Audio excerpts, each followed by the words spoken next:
Treasury Star Parade. Produced under the personal direction of William A. Beecher, with Miss Lynn Fontanne, Al Goodman and his orchestra, and Henry Hull as our master of ceremonies. This is Henry Hull, ladies and gentlemen, with another of the programs brought to you by the Treasury Department. And now, if I may be permitted to start with a personal observation, we all have our favorites in the theater, on the concert stage, in motion pictures. But I have only one favorite. To me, she is the most gracious, most charming person on the American stage. I know her husband, too, and I know that he agrees with me. At this time, I feel that we are singularly fortunate in having obtained for our vehicle a few of the most dramatic scenes from Alice Duer Miller's poem, The White Cliffs of Dover, and for our reader, Miss Lynn Fontanne.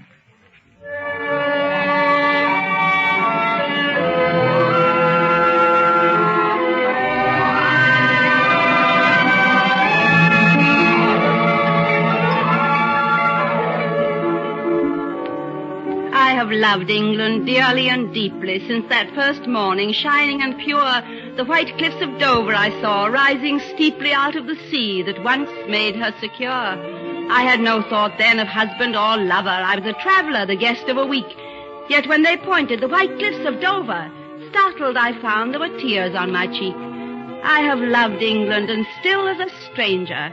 Here is my home, and I still am alone. Now in her hour of trial and danger, only the English are really her own.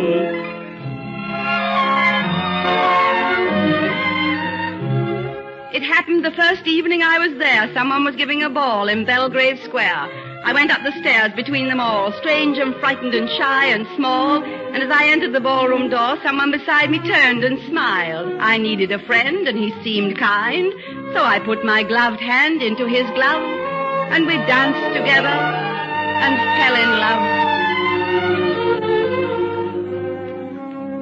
I did not see my life was changed, utterly different, by this love estranged forever and ever from my native land, that I was now of that unhappy band who lose the old and cannot gain the new, however loving and however true to their new duties.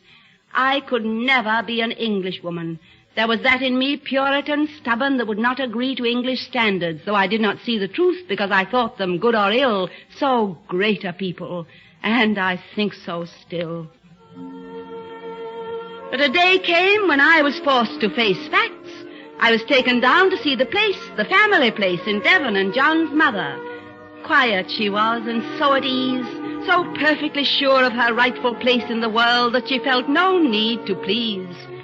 I did not like her. She made me feel talkative, restless, unsure, as if I were a cross between parrot and eel. I thought her blank and cold and stiff.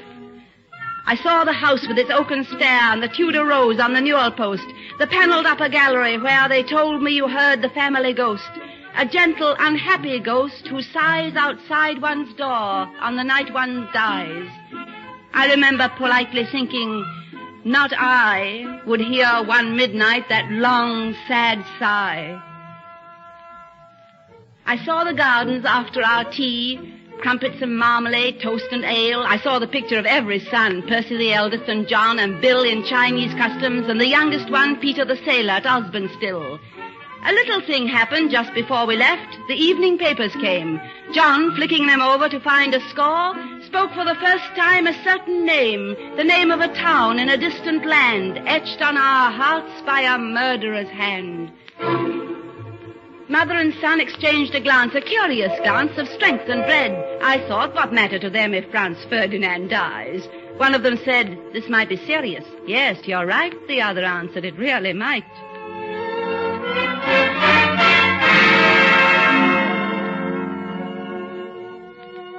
John and I were married. England then had been a week at war, and all the men wore uniform as English people can, unconscious of it. Percy was best man. We went down to Devon in a warm summer rain, knowing that our happiness might never come again. I, not forgetting till death us do part, was outrageously happy with death in my heart. Lovers in peacetime with 50 years to live have time to tease and quarrel and question what to give. But lovers in wartime better understand the fullness of living with death close at hand.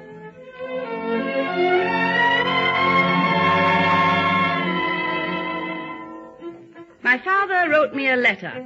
So, Susan, my dear, the letter began. You've fallen in love with an Englishman. Well, they're a manly, attractive lot if you happen to like them, which I do not. They have their points. They're honest and brave, loyal and sure as the grave. They make other nations seem pale and flighty, but they do think England is God Almighty. And you must remind them now and then that other countries breed other men, from all of which you will think me rather unjust. I am your devoted father.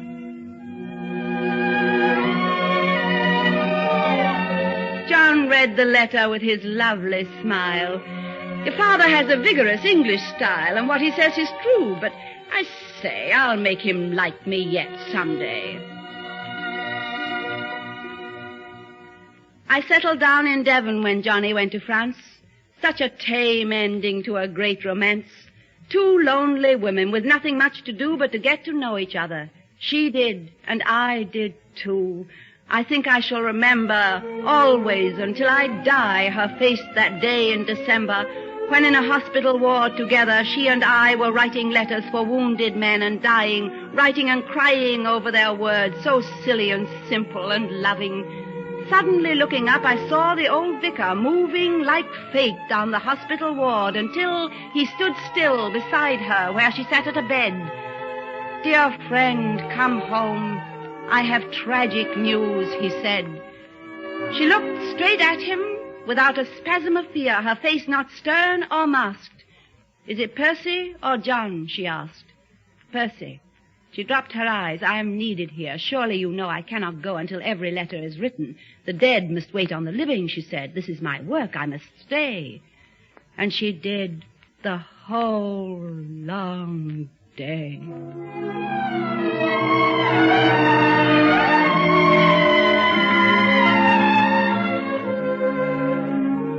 Out of the dark and dearth of happiness on earth, out of a world inured to death and pain, on a fair spring morn, to me a son was born, and hope was born. The future lived again.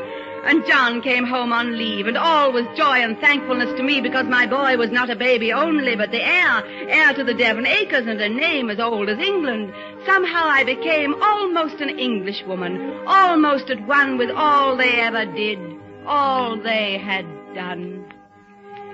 And Lady Jean gave to the child and me the empty place in her heart, and I would hear her say, "No, I admire Americans." My daughter-in-law was an American. Thus she would well repay the debt, and I was grateful. The English made life hard for those who did not come to her aid. They must come in the spring, they would say. Wilson's pro-German, I'm told. All they care for is gold. What if the Germans some night sink an American boat? Darling, they're too proud to fight. What could I do but ache and long that my country, peaceful, rich and strong, should come and do battle for England's sake? What could I do but long and ache? And at last, like the dawn of a calm, fair day after a night of terror and storm, they came, my young, light-hearted countrymen, tall and gay, looking the world over in search of fun and fame, marching through London to the beat of a boastful air, seeing for the first time Piccadilly and Leicester Square, all the bands playing, over there, send the word to beware. And as the American flag went fluttering by, Englishmen uncovered, and I began to cry.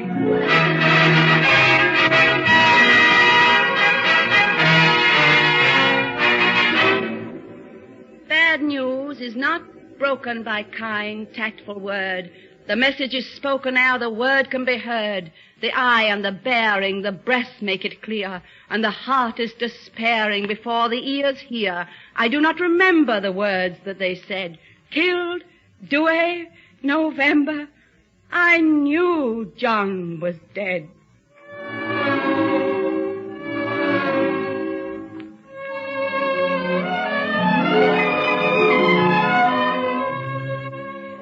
Nanny brought up my son as his father before him, austere on questions of manners, habits, and food, nobly yielding a mother's right to adore him, thinking that mothers never did sons much good, bringing him up much better than I could do it. teaching him to be civil and manly and cool in the face of danger. And then, before I knew it, the time had come for him to go off to school.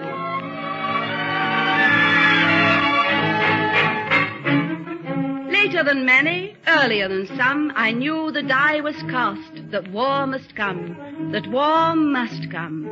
Night after night I lay, steeling a broken heart to face the day when he, my son, would tread the very same path that his father trod.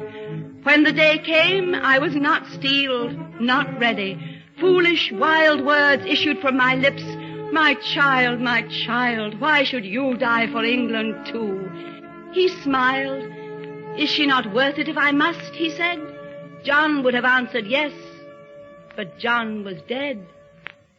Is she worth dying for? My love, my one and only love, had died, and now his son asks me, his alien mother, to essay the worth of England to mankind today. I thought of my father's deep traditional wrath against England, the redcoat bully, the ancient foe. Arrogance, ignorance, folly are here today. Rulers of England, for them must I send out my only son to die? And then, I thought, were they not English, our forefathers? Never more English than when they shook the dust of her sod from their feet forever, angrily seeking a shore where in his own way a man might worship his God. Never more English than when they dared to be rebels against her.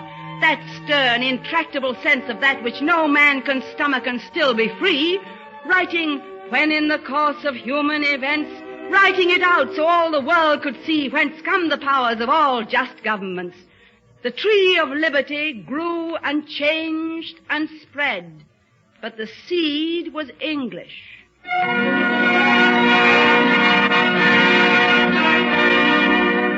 I am American bred. I have seen much to hate here, much to forgive. But in a world where England is finished and dead, I do not wish to live.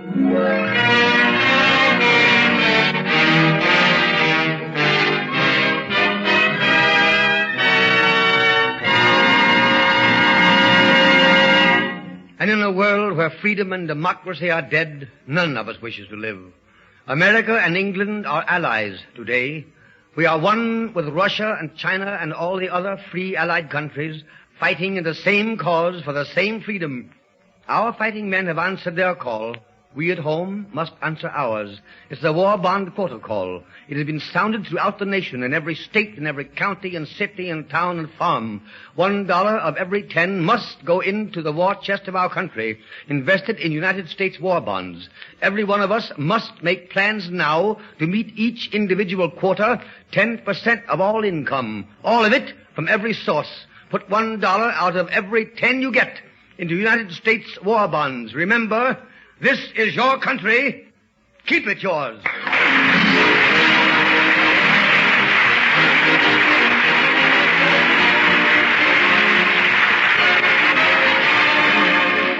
The United States Treasury Department thanks the distinguished artists who gave their talents to this transcribed performance.